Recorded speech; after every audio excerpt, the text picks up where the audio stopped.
करमध्ये सरस्वती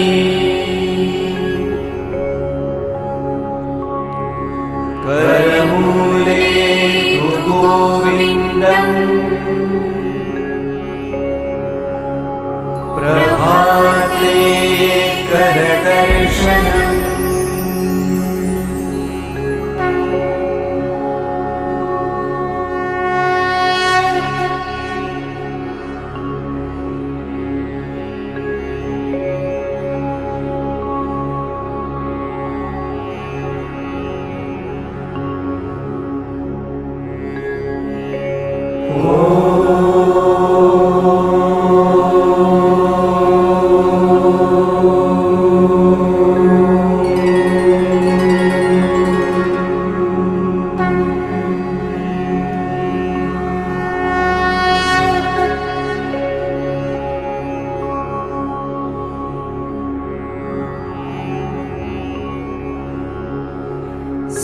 समुद्रवसने देवी पर्वतस्तनमण्डले विष्णुपत्नी नमस्तुभ्यम् पादस्पर्शं क्षमस्व मे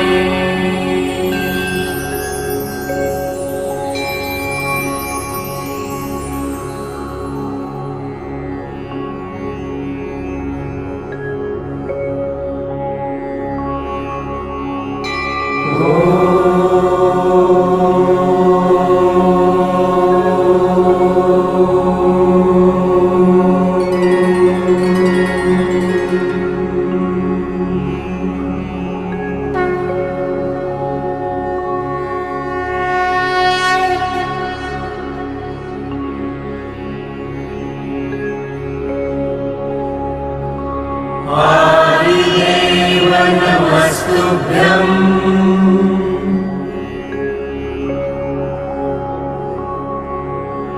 प्रसीद मम भास्कर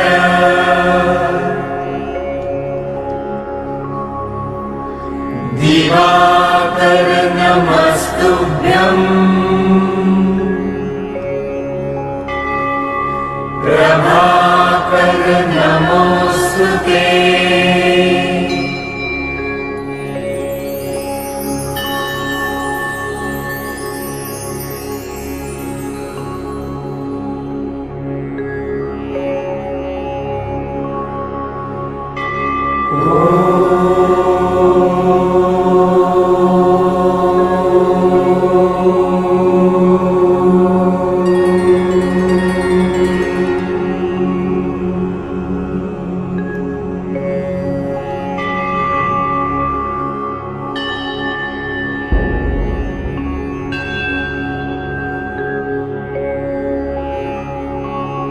ब्रह्मा मुरारी त्रिपुरान्तकारी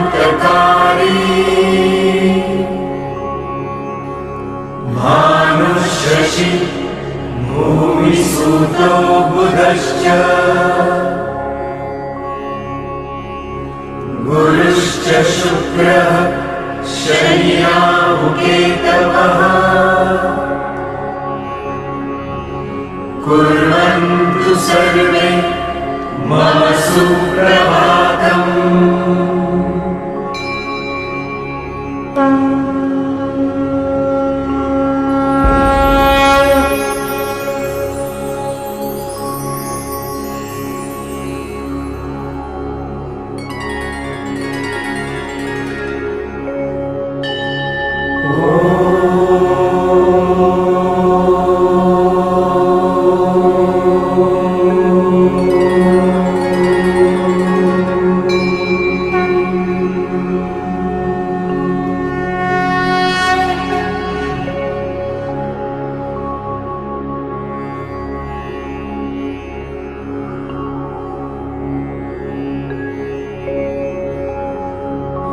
त्वमेव माता च पिता त्वमेव त्वमेव बन्धुश्च सखा त्वमेव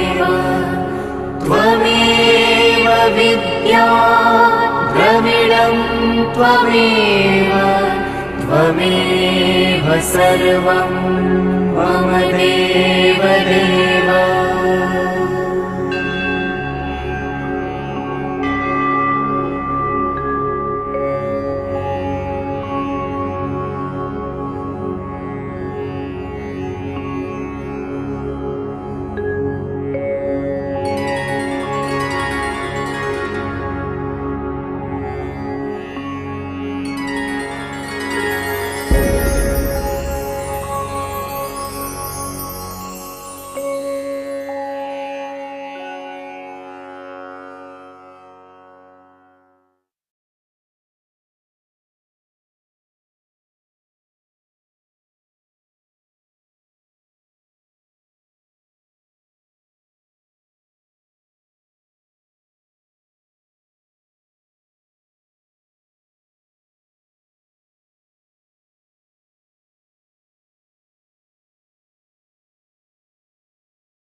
समस्त को स्वागतम दिव्य संयोग श्रेणी को आशा करुचे समस्त मत ठीक भाव शुणी पार्टी।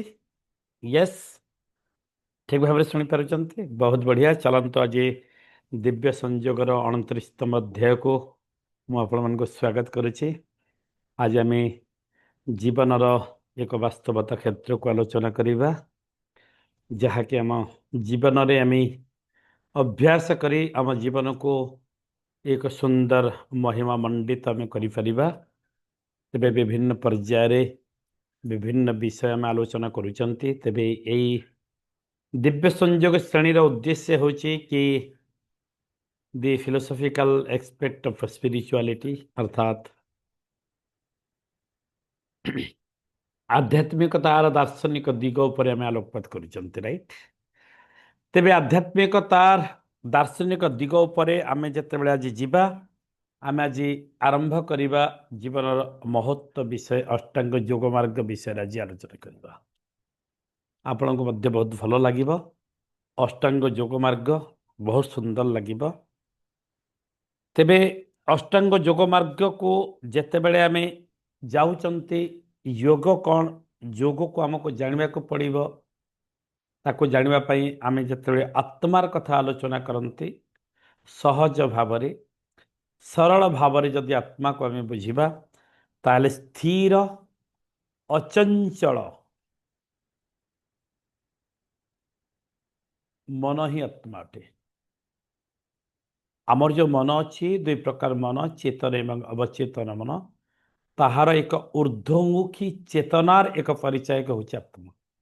तार आउ एक हायर लेवल रूप होची आत्मा, जे स्थिर, जे अचंचल। बाकी मन चंचल रुहे, अस्थिर भी रही थाए, किंतु आत्मा स्थिर थाए, अचंचल थाए, ताही आत्मा।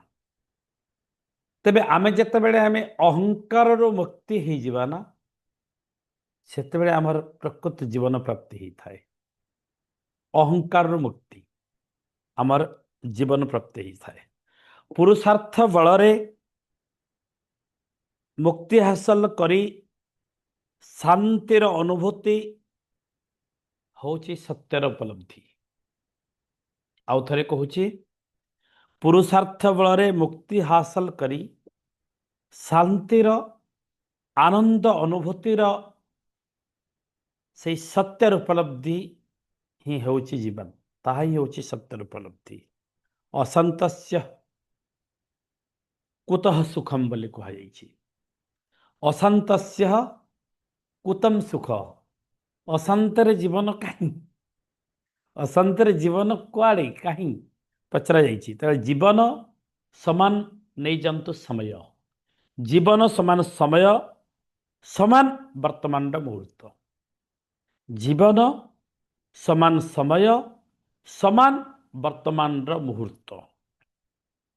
तबे वर्तमान ही एकमात्र समय जो समय आमे निजको परिवर्तन करि पारुचंती, जो समय आमे निजको संपूर्ण भाव में परिवर्तन करि पारुचंती।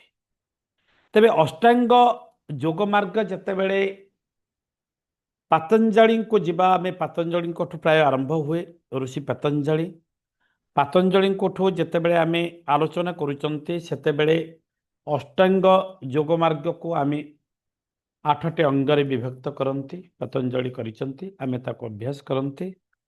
ଯଥାକ୍ରମେ ଆପଣମାନେ ତାକୁ ଲେଖି ବି ପାରିବେ। ଅଷ୍ଟାଙ୍ଗ ଯୋଗ ମାର୍ଗ ଅନେକ ଜାଣି ମଧ୍ୟ ଥିବେ। ଯମ, 1 ହେଲା ଯମ, 2 ହେଲା ନିୟମ, 3 ହେଲା ଆସନ, 4 ହେଲା ପ୍ରାଣାୟାମ, 5 ହେଲା ପ୍ରତ୍ୟାହାର, 6 ହେଲା ଧାରଣା ଏବଂ 7 ହେଲା ଧ୍ୟାନ ଏବଂ ସବାଶେଷ ଅଷ୍ଟମ ମାର୍ଗଟି ହେଲା ସମାଧି। ତେବେ ଯମରୁ ସମାଧି ପର୍ଯ୍ୟନ୍ତ ଯେଉଁ ଏଇ 8ଟି ସ୍ତର ରହିଲା, এই 8ଟି ସ୍ତରକୁ ଟିକେ ଆମେ ପ୍ରଥମେ ବୁଝିଯିବା। ବୁଝିଗଲେ ସହଜ ହେବ ଯଦି ଆମେ ବୁଝି ଯାଉଛନ୍ତି। ତେବେ ଯମ ଏବଂ ନିୟମ ହେଉଛି ଏକ ନୈତିକ ସିଦ୍ଧାନ୍ତ। ଯମ ଏବଂ ନିୟମ ହେଉଛି ଏକ ନୈତିକ ସିଦ୍ଧାନ୍ତ। ଯମ କହିଲେ ସ୍ଥାପନା କରିବା, କେନ୍ଦ୍ରୀଭୂତ ହେବା, ଇତସ୍ତତ ନ ହେବା, ମତିଭ୍ରମ ନ କରିବା, ମନକୁ ସ୍ଥିର କରିବା, ଏକାଗ୍ରତା ରଖିବା, ଗୋଟେ ଜାଗାରେ ରହିବା, ଲକ୍ଷ୍ୟ ସହିତ ରହିବା, କେନ୍ଦ୍ରୀଭୂତ ହେବା, ତାହା ହେଲା ଯମ।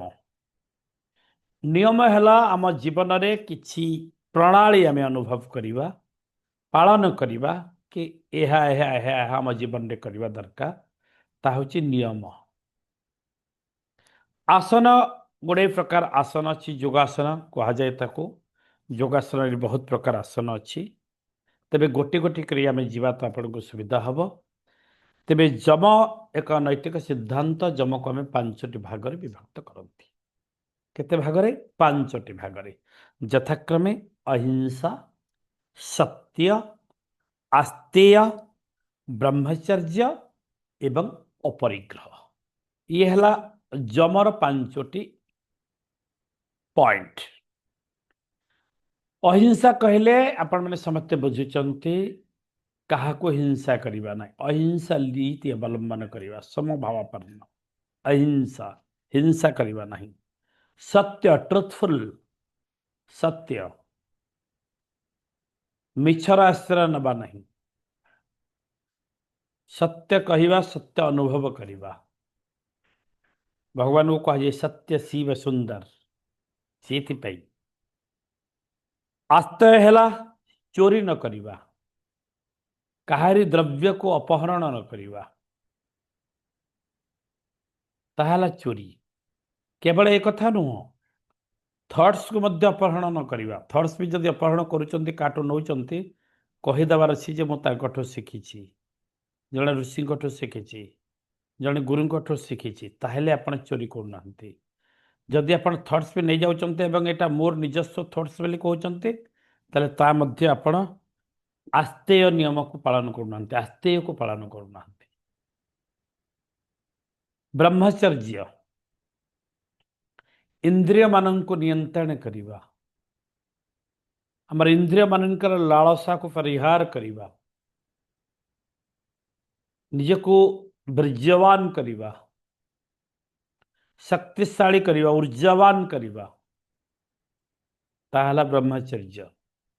ସ୍ୱାମୀ ବିବେକାନନ୍ଦ ବ୍ରହ୍ମଚର୍ଯ୍ୟ ସାଧନା କରୁଥିଲେ। ଯୋଉଠି ମେମୋରି ବହୁତ ସାର୍ପ ହୁଏ, ବ୍ରହ୍ମଚର୍ଯ୍ୟ ସାଧନା ଯେଉଁମାନେ କରନ୍ତି। ଓକେ। ବ୍ରହ୍ମଚର୍ଯ୍ୟ ପରେ ହେଲା ଅପରିଗ୍ରହ। ଅପରିଗ୍ରହ ହେଲା ଅନାବଶ୍ୟକ ବସ୍ତୁ ଠାରୁ ଦୂରେଇ ରହିବା। ଅନନେସେସରିଲି ଯାହା ଆମକୁ ଦରକାର ନାହିଁ, ଅଧିକରୁ ଅଧିକ ଠୁଳ କରିକି ଅଶାନ୍ତିକୁ ନେବା ନାହିଁ। ଏଇଟା ହେଲା ଅପରିଗ୍ରହ। ଆମର ଯେତିକି ଆବଶ୍ୟକତା ତାକୁ ରଖିବା, ଆବଶ୍ୟକତା ବାହାରେ ଅଧିକ ସମ୍ପତ୍ତି ଠୁଳ କରିବା ନାହିଁ, ତାକୁ କୁହାଯାଏ ଅପରିଗ୍ରହ। ଇଏ ଯୋଗ ସାଧନାର ପ୍ରଥମ ପଏଣ୍ଟ ଯମ। ଯମର ଏଇ 5ଟି ମୁଖ୍ୟ ପଏଣ୍ଟ ଆପଣମାନେ ଜାଣିଲେ। ଏବେ ଚାଲନ୍ତୁ ଜାଣିବା ନିୟମର 5ଟି ପଏଣ୍ଟ। ନିୟମର ମଧ୍ୟ 5ଟି ପଏଣ୍ଟ ଅଛି। ଯଥାକ୍ରମେ ଶୌଚ, संतोष, स्वाध्याय, तप, तप तीन नंबर ହେଲା तप, 4 नंबर स्वाध्याय, 5 नंबर ହେଲା ईश्वर प्रणिधान। ତେବେ 5ଟି ପଏଣ୍ଟକୁ ବି ଆମେ ଟିକେ ବୁଝିଯିବା, ତାପରେ ଆମେ ଆଲୋଚନାକୁ ବିସ୍ତାର କରିପାରିବା। ଶୌଚ କହିଲେ ମନ ଏବଂ ଶରୀରର ସ୍ୱଚ୍ଛତା। ଶରୀର ସୁସ୍ଥ ରଖିବା ସହିତ ସ୍ୱଚ୍ଛ ରଖିବା ସହିତ ମନକୁ ମଧ୍ୟ ସ୍ୱଚ୍ଛ ରଖିବା ଦରକାର। ନକାରାତ୍ମକ ଥଟ୍ସ ନ ନେବା, ନକାରାତ୍ମକ ଆଲୋଚନାରେ ଭାଗ ନ ନେବା, କୁସଙ୍ଗ ନ କରିବା, ଖରାପ ଖାଦ୍ୟ ନ ଖାଇବା, ଶରୀରକୁ ହେଲ୍ଦି ରଖିବା, ସୁସ୍ଥ ରଖିବା, ମନକୁ ସୁସ୍ଥ ରଖିବା, ସୁସ୍ଥ ସହିତ ସ୍ୱଚ୍ଛ ରଖିବା, ସ୍ୱଚ୍ଛତା, କ୍ଲିନ୍, ନିର୍ମଳ, ଏଇଟା ହେଲା ଶୌଚ। ସେଥିପାଇଁ ଆମେ ଯାହା ଶୌଚ ହେଇଛୁ କି ବୋଲି ଆମକୁ ପଚାରନ୍ତି। ଆମେ ଯେମିତି ୱାସରୁମ୍ ଗଲେ ଧୁଆଧୁଇ ହେଉଛନ୍ତି, ଲୁଗା ଧୋଉଛନ୍ତି, ବାହାରକୁ କୁଆଡ଼େ ବୁଲି ଆସିଥିଲେ ତାପରେ ଗୋଡ଼ ହାତ ଧୋଉଛନ୍ତି, ଶୌଚ ହୋଇଛନ୍ତି, ନିର୍ମଳ, ନିଜକୁ ନିର୍ମଳ ରଖିବା। ସେମିତି ସନ୍ତୋଷ, ସନ୍ତୋଷର ଅର୍ଥ ହେଲା କି ଆତ୍ମସନ୍ତୋଷ, ଯାହା ଆମକୁ ମିଳିଛି, ଭଗବାନ ଆମକୁ ଯାହା ପ୍ରାପ୍ତ କରେଇଛନ୍ତି ସେଥିରେ ଆମେ ସାଟିସ୍ଫାଏଡ୍ ହେବା, ସନ୍ତୋଷ ହେବା। ସନ୍ତୋଷ ଭେରି ଭେରି ଇମ୍ପୋର୍ଟାଣ୍ଟ ଲାଇଫରେ। ଯଦି ଆମେ ସନ୍ତୁଷ୍ଟ ହେବା ନାହିଁ ତାହେଲେ ଆମେ ଆଗକୁ ଠିକ ଭାବରେ ବଢ଼ିପାରିବା ନାହିଁ। ନାନା ପ୍ରକାର ରୋଗ ବାଗ ଆମକୁ ଆକ୍ରମଣ କରିବା ଆରମ୍ଭ କରିବେ। ଆମେ ଯଦି ସନ୍ତୁଷ୍ଟ ଅଛନ୍ତି, ସନ୍ତୋଷ ଅଛନ୍ତି, ତାହେଲେ ଆମ ଜୀବନ ଭିତରେ ଆନନ୍ଦ ଆସିବ, ଆନନ୍ଦର ଉପଲବ୍ଧି କରିପାରିବା। ତେଣୁ ସନ୍ତୋଷ ନିୟମର ଏକ ଗୁରୁତ୍ୱପୂର୍ଣ୍ଣ ପଏଣ୍ଟ ଅଟେ। ତୃତୀୟ ହେଲା ତପ। ତପର ଅର୍ଥ ହେଲା ଆତ୍ମ ସ୍ୱୟଂ ସାଧନା, ସାଧନା କରିବା। ମାନସିକ ଏବଂ ଶାରୀରିକ ସ୍ତରରେ ଯେଉଁଟା ଡିଟରମିନେସନ୍ ଆମେ ନେଉଛନ୍ତି, ଇଂରାଜୀରେ କହିଲେ ଡିଟରମିନେସନ୍, ସାଧନା। ଆମେ ଗୋଟେ ବିଷୟକୁ ପ୍ରାପ୍ତ କରିବା ପାଇଁ ତଦନୁଯାୟୀ ସାଧନା କରୁଛନ୍ତି, କର୍ମ କରୁଛନ୍ତି, एकदम बार बार लगातार कंसिस्टेंसी परसिस्टेंसी मेंटेन करके आम एकदम हलचल न होइकी, व्यतिव्यस्त न होइकी, कौन से रास्ता को विच्युत न करिकी, कहीं जमिते आमको आम रास्तार विच्युत कर न पारती, स्थिर भाव आम निज कर्म को करवा, साधना करवा। तार अन्य ना है तप। ऋषि मान तप करुले, कहुए सत्य जुगरे तप बल भगवान को पाउले, तप बल तपी कहुए। तपी माने भगवान को पाउले, जो मैंने तप करते से तपी। जमी कहुए कि द्वापर जुगरे कपि मांकड़ मान धरिकी भगवान सहित, कपि मान मांकड़, मांकड़ मान धरिकी भगवान को प्राप्त हो कहुए। सेमती द्वापर जुगरे गोपी कहे, गोपी मान नहीं कि ये मजालिया स्टोरी कहूँ। एवं कली जुगरे रूपी, पैसा, पैसा पत्र को लेकिन आप भगवान को पाखे पहुँची पारे। जो मंदिर को जी हुंडी अच्छी, जो मंदिर जो जगह को जी हुंडी अच्छी, पैसा और पैसा अच्छी, भारत वर्षर अनेक आध्यात्मिक जगह को जाकि बुली आसीपारे। प्रॉपर्ली व्यवहार कर रूपी को, रूपी को प्रॉपर्ली व्यवहार कले आप भगवान को प्राप्ति कली जुगर हो पारे कहुए। प्रॉपर्ली व्यवहार, ये पॉइंट को बुझे। ये है तप। स्वाध्याय, 4 नंबर स्वाध्याय। स्वाध्याय अर्थ है स्वयं अध्ययन, निज को अध्ययन करवा, भल भल पुस्तक पढ़ा, धर्मशास्त्र पढ़ा, सत्संग रहा, यह है स्वाध्याय। स्वाध्याय मान जो पठन अभ्यास करुँच अष्टांग योग मार्गर नियमर एक अंश। स्वाध्याय करवा। ईश्वर प्रणिधान, ईश्वर के प्रति आस्था रखा, विश्वास रखा ईश्वर के प्रति, ताहा ईश्वर प्रणिधान। एबे गला अष्टांग योग मार्गर जम एवं नियम, 2टी पॉइंट। तृतीय पॉइंट है आसन। आसन कहले आमर बॉडी रो पोस्चर, पोस्चर मेंटेन करवा, बसबार पोस्चर, जो पोस्चर रे आमे योगाभ्यास करुचंती। तेबे आसन निर्दिष्ट केते प्रकार नहीं, आसन बहु प्रकार अच्छी। किछि एग्जांपल मु आपन पाखे दे पारे जेमिति कि सुखासन आराम रे जो थे आपन को सुख फिलिंग्स होची बसिवा सेटा हलो सुखासन वज्रासन जानिचंते माने पद्मासन अर्ध पद्मासन मंडूकासन एक मंडूकासन दुई शशकासन उष्ट्रासन सुप्त वज्रासन मकरासन भुजंगासन एक दुई निरलंबासन सल्भासन एक दुई धनुरासन धनुपरी पिठी माड़िकी जो बसଛନ୍ତି ଗୋଡ଼କୁ ଏମିତି ନଉଛନ୍ତି ପାଦକୁ ଧରିକି ହାତରେ ଧନୁ ଭଳିଆ ହୋଇଛନ୍ତି ପେଟଟା କେବଳ ରହିବ ତଳେ ଦ୍ୟାଟ୍ ଇଜ ଧନୁରାସନ ଚକ୍ରାସନ ଚକ୍ର ପରି ପବନ ମୁକ୍ତାସନ ପବନକୁ ବାହାରେ ଛାଡ଼ିକି ଆସନ କରୁଛନ୍ତି ପବନ ମୁକ୍ତାସନ ରୋଲିଂ କରନ୍ତି ରୋଲିଂ ଜାଣିଛନ୍ତି ନା ରୋଲିଂ ଏମିତି ଯୋଉ ଧରନ୍ତି ଆମେ ବସିକରି ରୋଲିଂ ଜାଣିଛନ୍ତି ନା ସମସ୍ତେ ଅଟା ଚକି ବେଲିବା ରୋଲିଂ ଆସନ ବୁଝିପାରୁଛନ୍ତି ସେମିତି ସାଇକେଲିଂ ଏମିତି ଶୋଇ ପଡୁଛନ୍ତି ଆମେ ଗୋଡକୁ ଉପରକୁ ପାଦକୁ କରୁଛନ୍ତି ଆଉ ସାଇକେଲ ପେଡାଲ ମାରିଲା ଭଳିଆ ସାଇକେଲିଂ କରୁଛନ୍ତି ଆଗକୁ ପଛକୁ ଏଇଟା ସାଇକେଲିଂ ଏସବୁ ଆସନ ଗୋଟେ ଗୋଟେ ସେମିତି ବୁଟିଂ ବୁଟିଂ ବୁଟିଂ ଆଉ ନୌକାସନ ଅଲଗା ଅଲଗା ନୌକାସନ ହେଲା ଏମିତି ଚିଥି ଶୋଇବା କେବଳ ଏଇ ପର୍ସନଟା ରହିବ ତଳେ ମୁଣ୍ଡ ଉପରକୁ ଗୋଡ଼ ଉପରକୁ ରହିବା ହାତକୁ ଏମିତି କରିକି ପାଦ ପର୍ଯ୍ୟନ୍ତ ଯିବା ନୌକା ଭଳିଆ ହବା ଇଏ ନୌକାସନ କିନ୍ତୁ ବୁଟିଂଟା ହେଲା କି ଆମେ ଏମିତି ଶୋଉଛନ୍ତି ଏବଂ ଯେମିତି ଆମେ ନନ୍ଦନକାନନରେ ଯାଇକରି ବୁଟିଂ କରୁଛନ୍ତି ଚିଲିକାରେ ଯାଇକରି ବୁଟିଂ କରୁଛନ୍ତି ପାଦକୁ ସେମିତି ବୁଟିଂ କରୁଛନ୍ତି ଆଗ ପଛ ଇଏ ହେଲା ବୁଟିଂ କୁହାଯାଏ ସେମିତି ଏକପଦ ବୃତ୍ତାସନ ଏକପଦ ବୃତ୍ତାସନ गोटे गोटे गोड़ को बुलेଇବା वृत्त आकार सेमती द्विपद वृत्तासन अच्छी मर्कटासन अच्छी सर्वांगासन अच्छी शीर्षासन अच्छी शवासन अच्छी बहुत प्रकार आसन रही अष्टांग योग मार्ग रे बहुत प्रकार आसन अच्छी मुझे को आहरी भी दे पारि मो पाखे बहुत लिस्ट अच्छी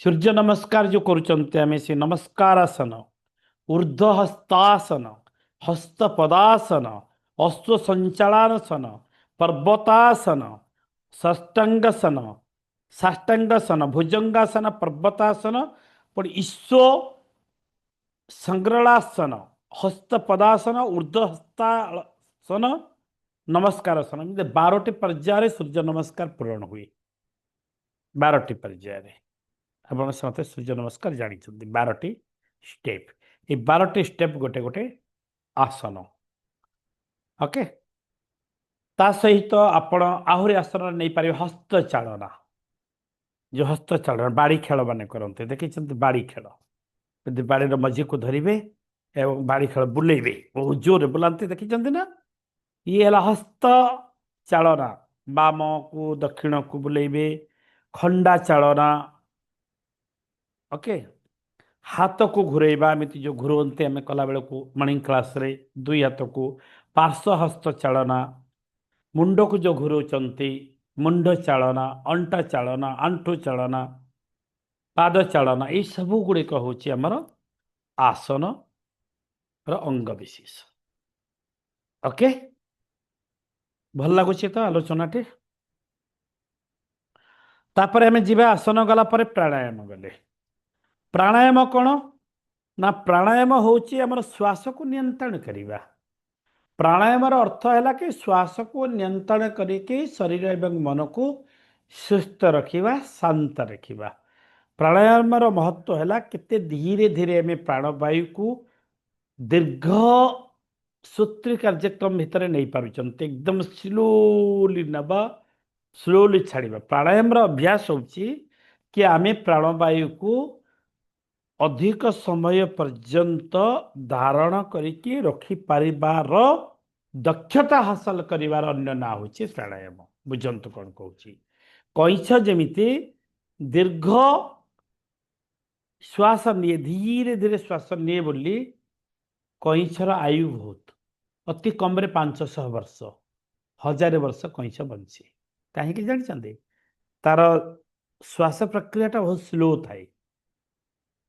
ତେଣୁ ଶ୍ୱାସ ପ୍ରକ୍ରିୟାକୁ ଆହୁରି ଅଧିକରୁ ଅଧିକ ଦୀର୍ଘସ୍ଥାୟୀ କରିବାର ଅନ୍ୟ ନାମ ହେଉଛି ପ୍ରାଣାୟାମ। ପ୍ରାଣକୁ ଆମେ ନିୟନ୍ତ୍ରଣ କରିବା, ପ୍ରାଣବାୟୁକୁ, ତାହା ହେଲା ପ୍ରାଣାୟାମ। ପ୍ରାଣାୟାମ ଭିତରେ ବି ଅନେକ ପ୍ରକାର ପ୍ରାଣାୟାମ ଅଛି, ଯେମିତିକି ଆପଣ ଜାଣିଛନ୍ତି ଅନୁଲୋମ ବିଲୋମ ଅଛି, ଉଜ୍ଜୟୀ ଅଛି, ଭସ୍ତ୍ରିକା ଅଛି, କପାଳଭାତି ଅଛି, ଭ୍ରାମରୀ ଅଛି, ଶୀତଳୀ ଅଛି, ଶୀତକାର କୁହାଯାଏ, ଶୀତଳୀ ଅଛି।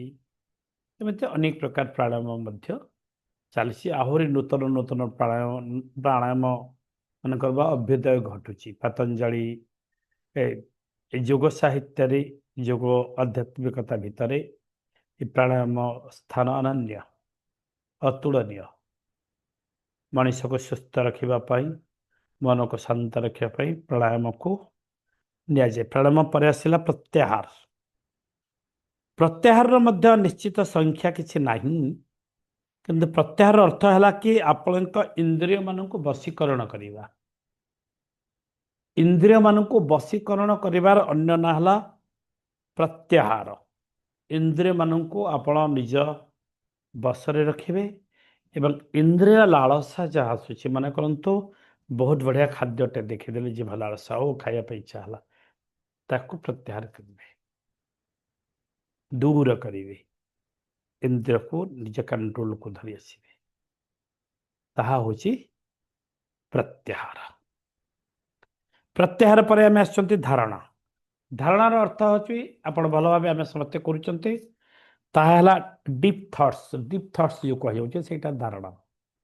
ଆମେ ଆଧ୍ୟାତ୍ମିକ विचार को, सत्य विचार, उचित विचार, सकारात्मक विचार, दिव्य विचार, ये सबू को आमे धारणा करिबा। धारणा माने ये सबू को आम भितरे स्थिर भावरे धरिकी रखिबार अन्य ना होछि धारणा। थॉट्स को केते अधिकरू अधिक सकारात्मक विचार आपणक भितरे आपण धरिकी रखि पारिचंती, ताहा ହେଲା धारणा। जोग मार्ग रे, अष्टांग जोग मार्ग रे धारणा को मध्य एक उच्चतम सोपान को निया जाए। सेते कहा जाए सत्संग रे जो माने सत्संग करूचंती, प्रवचन करती, आपण माने देखि बड़ बड़ संत माने प्रवचन करती, बहुत बहुत लोक उपस्थित हुंती, से माने कोन करते, से धारणा करती, सत चिंतन, सत मार्ग, सत विचार लोक मानक पाखरे पहुंचाती, बांटती। धारणा ताहला धारणा। धारणा पर आम आसुचंती ध्यान। ध्यान समस्त जानते, मेडिटेशन जहाँ कहा जाए एकाग्रता। एकाग्रता रक्षा करिबा, मन को एकाग्रता करिबा, ता हेउची ध्यान, मेडिटेशन।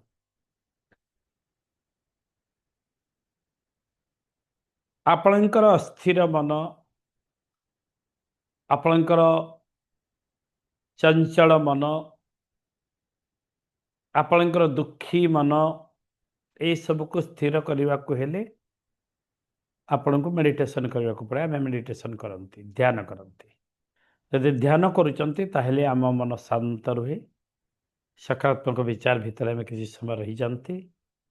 एठी ध्यान को कहा जाए कि ईश्वर के सहित संयोग स्थापन। ईश्वर सहित संयोग स्थापन, दिव्य शक्ति सहित संयोग स्थापन, जहाँ हमारे दिव्य संयोग, दिव्य संयोग संयोग करवा, ये है आमर ध्यान। ध्यान पर आसला समाधि। समाधि अपन जानते माइंड प्रोग्रामिंग रे कोटा समाधि स्तर डेल्टा लेवल आम जो पढ़ती, 1 ରୁ 4 जो माइंड फ्रिक्वेन्सी रुहे, जो समय आम डेल्टा लेवल कहते मनर 4टी अवस्था भितर चतुर्थ अवस्था डेल्टा। 1 ରୁ 4 फ्रिक्वेन्सी तरंग भितर आम मन रही थाए, ताको कहा जाए समाधि अवस्था शांति एवं एकाग्रतार उच्चतम सोपान। शांति एवं एकाग्रतार उच्चतम सोपान होची समाधि। समाधि रे आपण जानी परिबे नहीं आपण शरीर अछि कि नहीं। टोटाल शरीर को छाड़ी के समाधि रे आपण मन को समग्र विश्व ब्रह्मांड विचरण करई परिबे एवं जेतेबेले चाहिए पुणी मन को आसिक शरीर भितर प्रवेश करि परिबे। शवासन गोटे अच्छी आसन भितर शवासन आमको चित कर शोई दिया जाए। ओके गोटे नाटक अच्छी शववाहक मान विजय मिश्र लिखिं शववाहक मान ओडिया नाटक थर ड्रामा होता से बेस्ट एक्टर किए पाइला जान से नाटक शव रोल जी करता तार कौन से डायलॉग ना कौन से एक्टिंग नहीं से खाली स्टेज रे शव भाया पड़ता बहुत समय से फास्ट प्राइज पाई एत निश्चल भाव रही जे से बेस्ट एक्टर पाई से कंपटीशन रे तार कंपटीशन होता सबटा बेस्ट एक्टर पाई तो से शवासन आम कौन करते शव भाया पड़ जाते हाथ को एमती खोला छाड़ी दिंते एमती सीधा एमती खोला गोड़ को खोला छाड़ीदेवे एकदम चित शोजे आम प्राणवायु को आम आत्मा को आम बॉडी भितर नहीं जीवे बाहर को शून्य को किसी काल पाई शून्य रखिक टोटाल आम शरीर को एक शव सदृश फिल करेंगे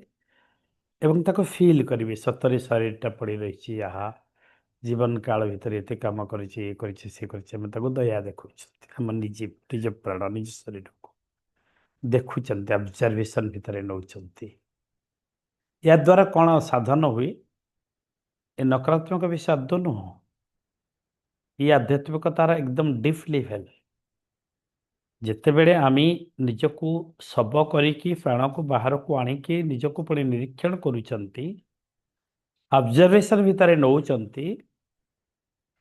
सेतेबेले आम जीवन प्रति सचेतन होती जीवन कौन आम महत्व कौन जीवन मूल्य कौन आम जानुंट आम एथर सत्कर्म करने आगेबा आउ खराब काम करिपरिबा नहीं हिंसा करवा नहीं मिथ्या कहवा नहीं चोरी करवा नहीं पारस्परिकतार गुण को आउ नवा नहीं कारण आम जागले फिल कले से निजर आत्म सचेतनता शवासन कराए शवासन रे आत्मसचेतनता वृद्धि हुई जानी था सबु आसनर गोटे गोटे दिग रही रेजल्ट रही कौन आम पाँच तो शवासन आम निजक जानती ओके तेणु समाधि है समाधि स्तर रे जेमिति कि उदाहरण मु आपको देवी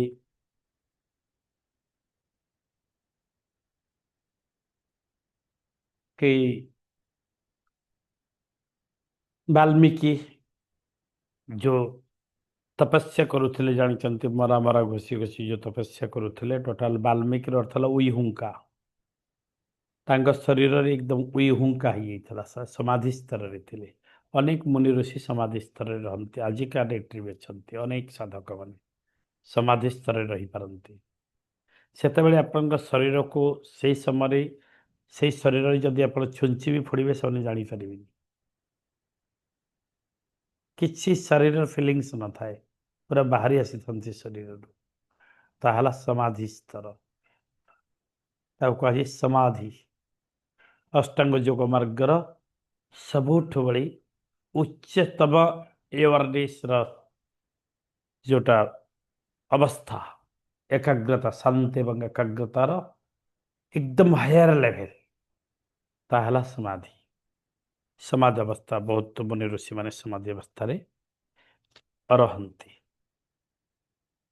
तेबे आमे टिके आगो को आलोचना करबा ए सब को नेकी कि आम जीवन काल भितर एमानकर महत्व जहाँ अच्छी आमे ताको जेमिति आलोचना करूचंती सेमिति आमे जीवा योग साधना रे आमर चक्र गुड़िकर महत्व रही जानी था अष्टांग योग मार्ग भितर चक्र मानकर महत्व मध्य निर्णय करा जायछि चक्र साधारणतः आमे मेजर चक्र भाव में 7टी चक्र को जानते मूलाधार है आमर मूल चक्र स्वादिष्टान मूलाधार और नाभीर मध्य भाग में अवस्थित चक्र मणिपुर है आमर नाभि चक्र को ही आम मणिपुर चक्र कहते अनाहत चक्र है आमर छाती भितर अच्छी हार्ट चक्र कहते ता ना।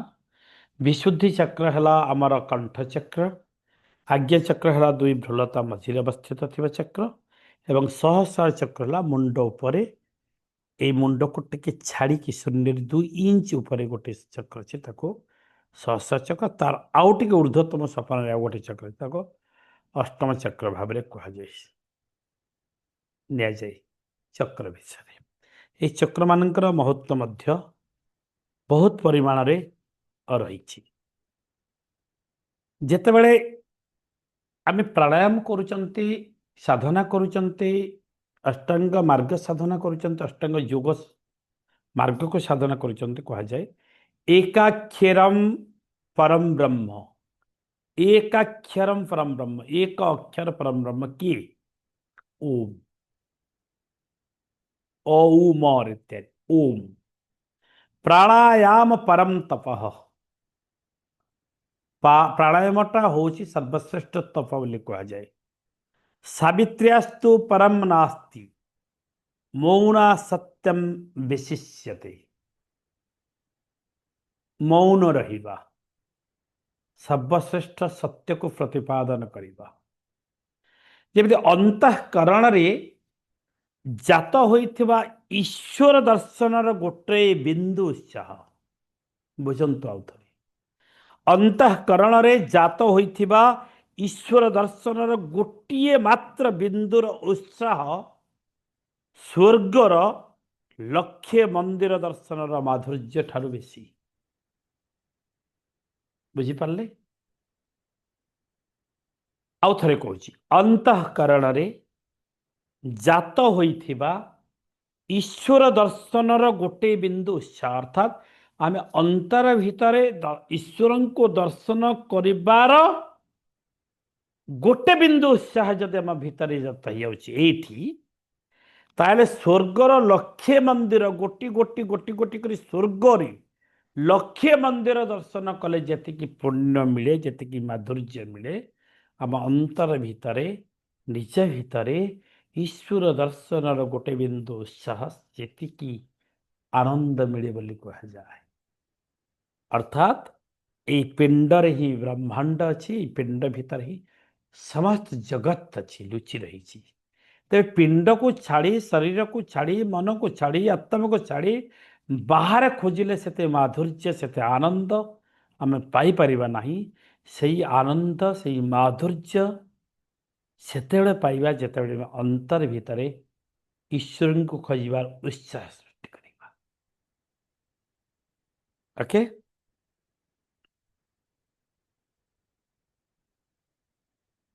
अब कहा जाए ना a prayer is like a golden bridge.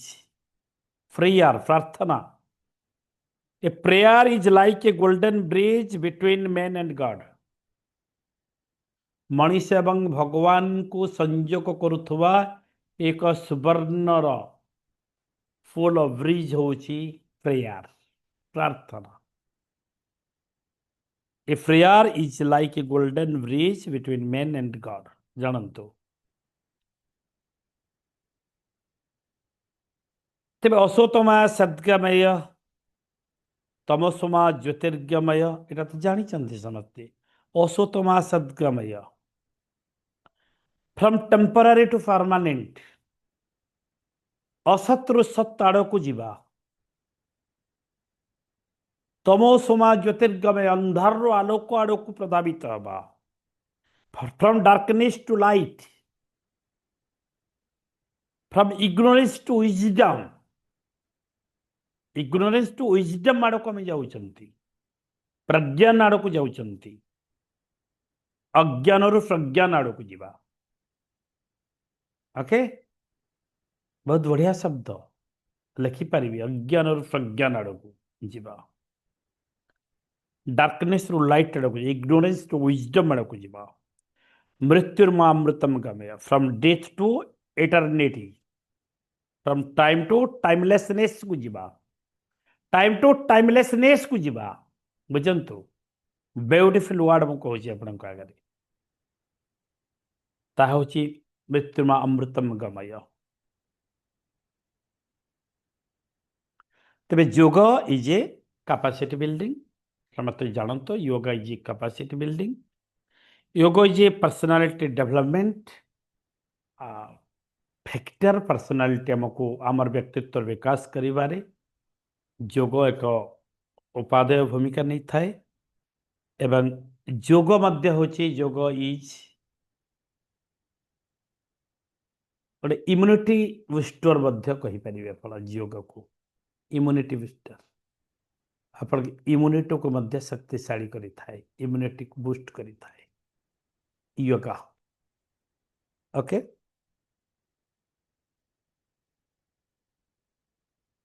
what can we do with God but to remember him?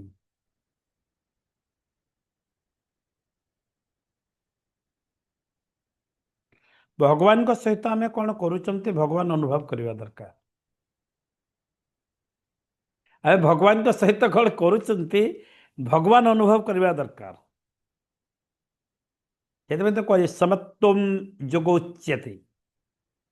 ସମତ୍ୱം ଯୋଗ ଉଚ୍ୟତେ, ସମଭାବାପନ୍ନ କରିବା ରହିବା।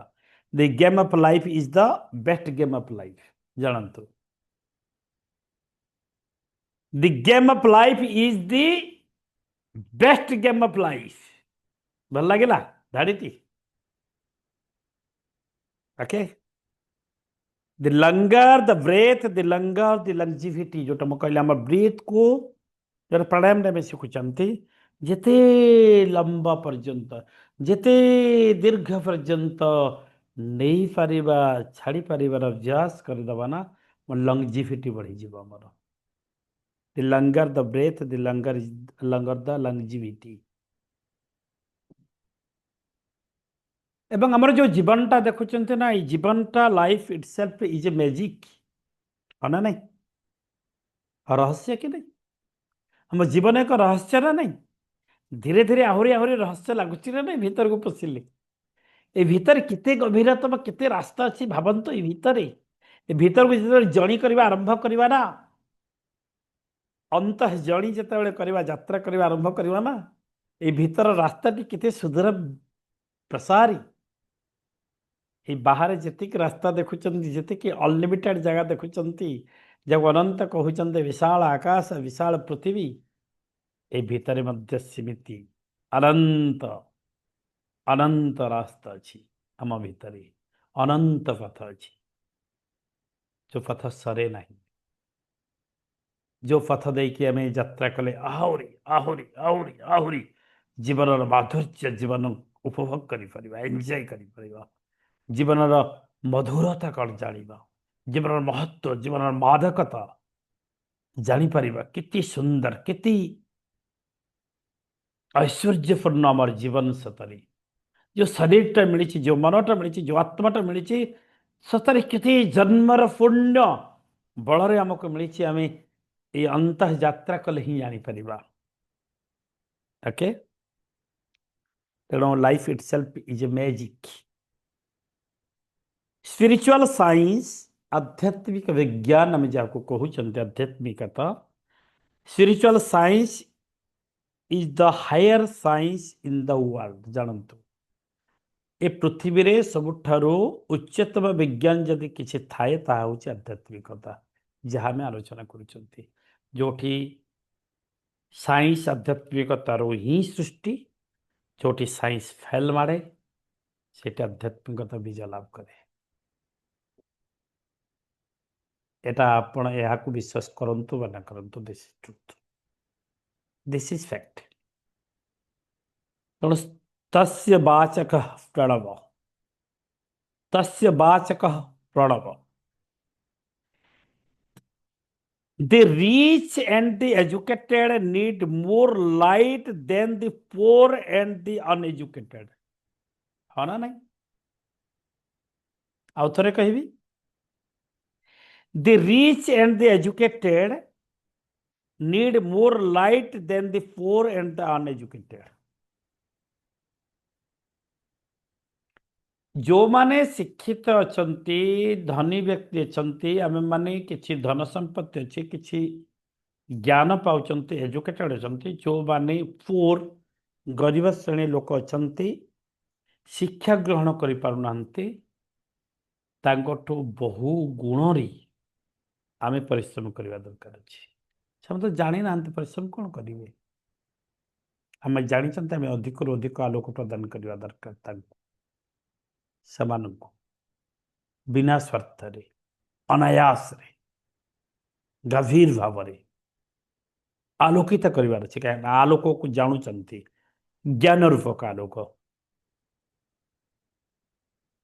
जिते ज्ञान रूपक आलोक अरे आप आलोकित होती से फिल कर अहम ब्रह्मास्मि मु ब्रह्म अटे हाँ ना नहीं अहम ब्रह्मास्मि मु ब्रह्म अटे मो सच्चिदानंद स्वरूप अटे कौन मो सच्चिदानंद स्वरूप सचित आनंद सच्चिदानंद मो सच्चिदानंद स्वरूप राइट बिंदु अमृत हेले सिंधु अमृत हुए बिंदु जदि अमृत हम ना सिंधु केमी अमृत हम बिंदु बिंदु हो सिंधुर सृष्टि ना हाँ ना नहीं बिंदु बिंदु ही सिंधु सृष्टि तेणु life is most important than career ये आप बिलीव कर life is most important than career मु पिला को कहे महाविद्यालय विद्यालय मान को गले पिला माने यही जो परीक्षा तुम देव +2 एग्जाम +3 एग्जाम जहाँ भी तुम देव कि कॉम्पिटिटिव एग्जाम मान दौच यहीटा तुम जीवनर शेषतम परीक्षा नुह तुम जीवनर असल परीक्षा स्टार्ट हम सेतेबेले जेतेबेले तुम जीवन सहित संघर्ष करवा शिखब एबे तो किसी संघर्ष नहीं बापा माँ पैसा पत्र दौरान तुम पढ़ापढ़ी कर आराम चली और तुम जो रेस्पॉन्सिबिलिटी ना स्टार्ट कर ना दायित्व से तुम परीक्षा आसो आग को बहुत परीक्षा जीवन परीक्षा केते उत्तीर्ण होच वेरी वेरी इंपोर्टाट मत परीक्षा तो आसो स्कूल परीक्षा तेणु life is most important than career तेबे जोग को जदि आम नेबा अष्टांग योग मार्ग ऋषि पतंजलि कहते कि शारीरिक और मानसिक श्रृंखलार अभ्यास को ही योग कह जाए एक डिसिप्लिन कौन discipline physical and mental discipline शारीरिक एवं मानसिक शरीर को श्रृंखलित करवा एवं मन को श्रृंखलित करवा अन्य ना हो योग योगर केते डेफिनेशन या भितर मुझे देली आके तेणु श्रृंखला शिखा ही yoga yoga is a revolution yoga is A revolution एक विप्लव योग एक विप्लव अटे होलिस्टिक हेल्थ विषय जिते आलोचना करते सामग्रिक स्वास्थ्य विषय ना टोटाल हेल्थ को जिते देखते ताकू साधारणतः 5 भाग में विभक्त कर जानी था 5 भाग में विभक्त कर जथा physical mental intellectual social and spiritual कौन कौन physical mental intellectual social and spiritual यथा शारीरिक मानसिक बौद्धिक सामाजिक और आध्यात्मिक यही सबु क्षेत्र में 5टी दिगरे आप जिते सफल होती तेबे कह आपण सामग्रिक भाव में आप हेल्दी अच्छा ना आप हेल्दी ना शरीर खाली स्वस्थ हो गला रोग शून्य हो गले आप हेल्दी कहनी हेल्दी लाइफ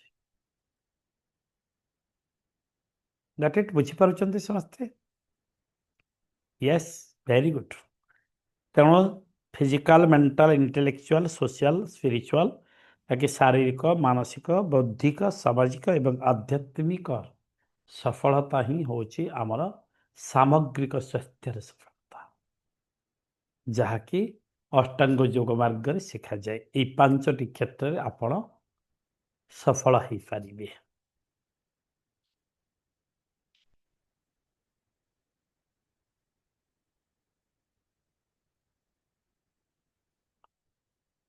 तेणु कह जाए गोटे फैमिली रे गोटे परिवार भितर ଜଣେ ପ୍ରେୟାର କରିବ ଏବଂ ମିଳିତ ଭାବରେ ପ୍ରେୟାର କରିବ, ତାର ଭିନ୍ନତା ଅଛି। ଫ୍ୟାମିଲି ଦ୍ୟାଟ୍ ପ୍ରେଜ୍ ଟୁଗେଦର ଆଣ୍ଡ ଲିଭ୍ ଟୁଗେଦର, ଏକା ସାଙ୍ଗେ ପ୍ରାର୍ଥନା କରିବା, ଏକା ସାଙ୍ଗେ ବଞ୍ଚିବା। ମଜା ଅଛି ନା ନାଇଁ? ମଜା ଅଛି। ଥରେ ପରିବାରରେ ମିଳିତ ପ୍ରେୟାର କରନ୍ତୁ। ନ କରିପାରିଲେ ମୋ ପ୍ଲାଟଫର୍ମକୁ ଆସନ୍ତୁ, ସବୁଦିନ ମିଳିତ ପ୍ରେୟାର ହେଉଛି। ଏକା ସାଙ୍ଗରେ ପରିବାରର ସମସ୍ତ ସଦସ୍ୟ ଆସିକି ପ୍ରେୟାର କରନ୍ତୁ, ଦେଖନ୍ତୁ ମଜା କ'ଣ ହେଉଛି ଜାଣିବେ। Yoga is a science of all sciences. Yoga होची समस्त विज्ञान मानकर विज्ञान। योगा होची समस्त विज्ञान मानकर विज्ञान कहा जाए। Yoga is a science of all science.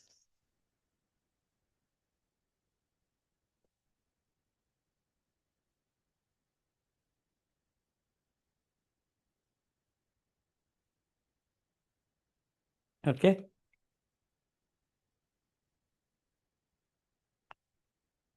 जेतेबेले आमे मन को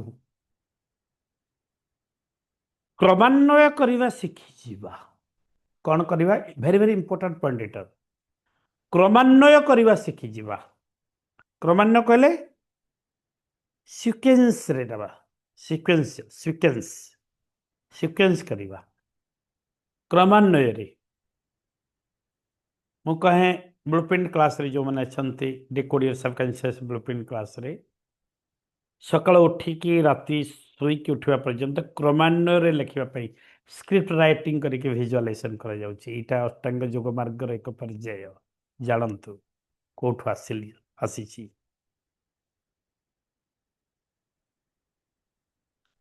making mind sequential is mental exercise, जानतु मन को क्रमान्वय करबा एक मानसिक व्यायाम अटे। से छोट पिलामानंकु भी तंग क्लास रे मु सिखौछि 1 रु 100 पर्यंत गणना कर कि 108 पर्यंत 108 रु 1 पर्यंत गणना कर। एटा कौन पाई सीक्वेंस सिखा जाउछि, क्रमान्वय। से आम मानसिक व्यायाम अटे, मेंटल एक्सरसाइज। आम मन को स्थिर करिबा एवं पावरफुल करिबा, जानि थांतु स्थिर करे एवं पावरफुल करे।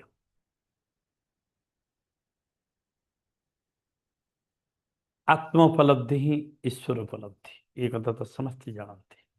आत्म उपलब्धि ही ईश्वर उपलब्धि अटे। आम अज्ञान रु ज्ञान आड़ को जीवा, ज्ञान रु तापर उपलब्धि करिबा, सेल्फ कॉन्फिडेंस बढ़िबा, आत्मविश्वास बढ़िबो जेतले आम ज्ञान जानिबा। तापर ज्ञान जानि सारला परे हमर सेल्फ कॉन्फिडेंस बढ़ी जीवो, उपलब्धि आसीबो। तापर हमर लव आसीबो, श्रद्धा, समस्त श्रद्धा करिबा, भल पाइबा।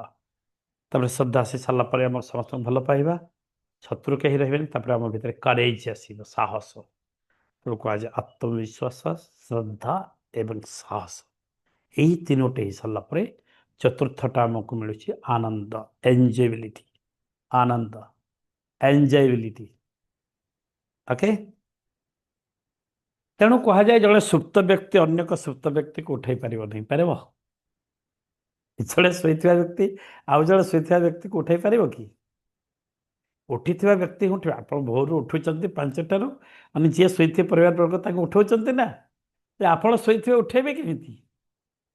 तो क्या ना क्या उठा पड़ो ना नहीं।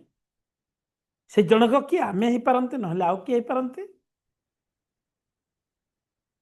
से जनक किए आमे ना आउ किए पारते, आउ किए कहीं आम कहीं हवा नहीं। तेणु हे डियर फ्रेंड्स, उठ जाग्रत हुआ। विवेकानंद जहाँ कह लक्ष्य स्थल को न पहुंचा पर्यंत उद्यम कर, उद्यम जारी रख। जिते बड़े पर्यंत आप लक्ष्य अचीव है से पर्यंत विश्राम लिया नहीं। उत्तिष्ठत जाग्रत, उत्तिष्ठत जाग्रत। साधना, साधना आसव स्वाध्याय, स्वाध्याय आसव सत्संग, सत्संग आसव संपर्क, संपर्क आसव ज्ञान, ज्ञान आसव प्रज्ञा। प्रज्ञान कह जाए इग्नोरेंस, नॉलेज, विजडम। ओके, इतने आसव କିନ୍ତୁ ମନର ଯେଉଁ ଆମ ତ୍ରିଗୁଣ ରହିଛି ନା ସତ୍ଵ ରଜଃ ତମଃ ଏବଂ ପ୍ରକୃତି ରହିଛି, 6ଟି ପ୍ରକୃତି ଆମର ବି ରହିଛି, ସେ ସବୁକୁ ମିଶେଇ ଦେଲେ ସତ୍ଵ ରଜ ତମ କ'ଣ ଜାଣିଛନ୍ତି? ଆମର ସ୍ୱାର୍ଥପରତା। ସ୍ୱାର୍ଥପରତା, ସତ୍ୱରେ ଜୀଇବା, ରଜରେ ଜୀଇବା, ତମରେ ଜୀଇବା ସ୍ୱାର୍ଥପରତା। ବ୍ରହ୍ମଚର୍ଯ୍ୟ ସାଧନାରେ ବା ସ୍ଥିତପ୍ରଜ୍ଞ ସାଧନାରେ ଶିଖାଯାଏ ସତ୍ଵ ରଜ ତମକୁ ପରିହାର କରିକି ଆପଣ ଆହୁରି ଇନ୍ଦ୍ରିୟାତୀତ ଅବସ୍ଥାକୁ ଯିବା। ଇନ୍ଦ୍ରିୟାତୀତ, ସମସ୍ତ ଇନ୍ଦ୍ରିୟ ମାନଙ୍କର ବହୁତ ଉର୍ଦ୍ଧ୍ୱରେ, ଊର୍ଦ୍ଧ୍ୱଗତି ସମ୍ପନ୍ନ ଜୀବନର ଲକ୍ଷ୍ୟ ତାହା ହବ, ହେଇଥାଏ।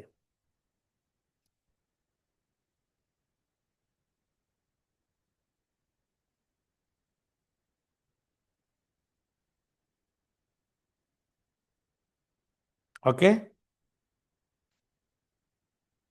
ସମୟ ତ ହେଇଗଲା।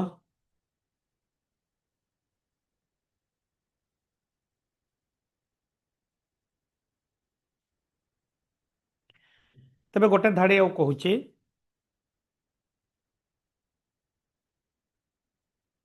Birth is birth of ego. Birth is birth of ego, freedom is freedom from ego. ଲେଖି ନିଅନ୍ତୁ, ୟା ମିନିଂ ବହୁତ ଭଲ ଲାଗିବ ଆପଣଙ୍କୁ। Birth is birth of ego, freedom is freedom from ego.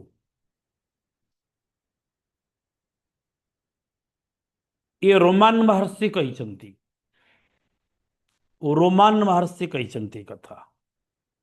ତେଣୁ concentration makes all the difference between animal and man, as between man and man. ଜାଣିଥାନ୍ତୁ, concentration, ଏକାଗ୍ରତା। ଆପଣମାନେ ଯେଉଁ ଏଠି ଏକାଗ୍ରତାର ସହ ଶୁଣୁଛନ୍ତି, ଏକାଗ୍ରତା ପ୍ରତ୍ୟେକ ଜାଗାରେ କାମ କରେ। Concentration makes all the difference between animal and man, as between man and man. ପଶୁ ଏବଂ ମଣିଷ ଭିତରେ ପାର୍ଥକ୍ୟକୁ ଠିକ ଭାବରେ ସୂଚାଇ ଦେବା ସହିତ ମଣିଷ ଏବଂ ମଣିଷ ଭିତରେ ପାର୍ଥକ୍ୟକୁ ମଧ୍ୟ ସେ ସୂଚାଇ ଦିଏ। ମଣିଷକୁ କେମିତି ହେବା କଥା। ଆମେ ଖାଲି ମଣିଷ ତ ହେଇଛନ୍ତି, ପ୍ରକୃତ ମଣିଷ କିଏ? ଆମେ ମଣିଷ ନାମରେ ପଶୁ ହେଇଛନ୍ତି ନା ପଶୁ ରୂପୀ ମଣିଷ ହେଇଛନ୍ତି, ମଣିଷ ରୂପୀ ପଶୁ ହେଇଛନ୍ତି। ପଶୁ ଓ ମଣିଷ ଏବଂ ମଣିଷ ଓ ମଣିଷ ଭିତରେ ଯେଉଁ ପାର୍ଥକ୍ୟ ହେଉଛି ମଣିଷ ମନର ଏକାଗ୍ରତା, ତାହା ହିଁ ଏକାଗ୍ରତା। ଓକେ,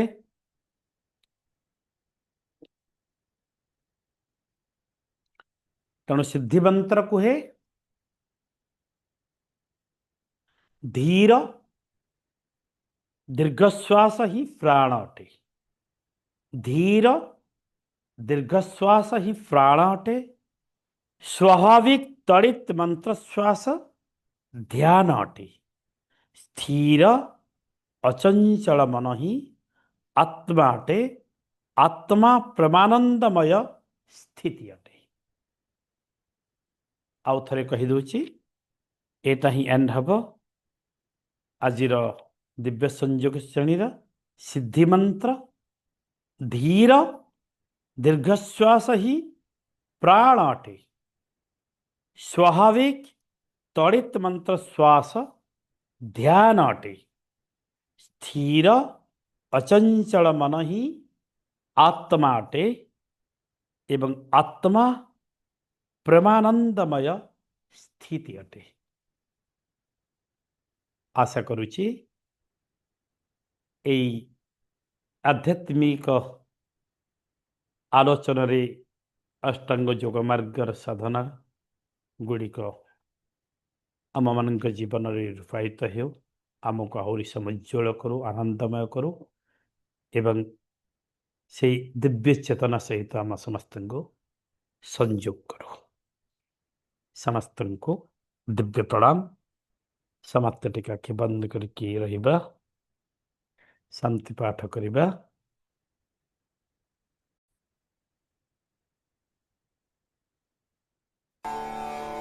ॐ।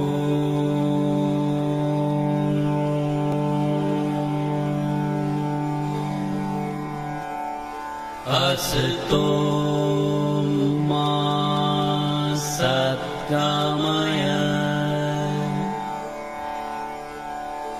तमसो मा ज्योतिर्गमय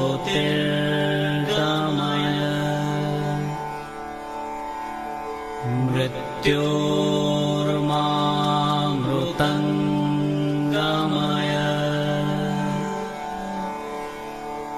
ॐ शान्ति शान्ति शान्तिः।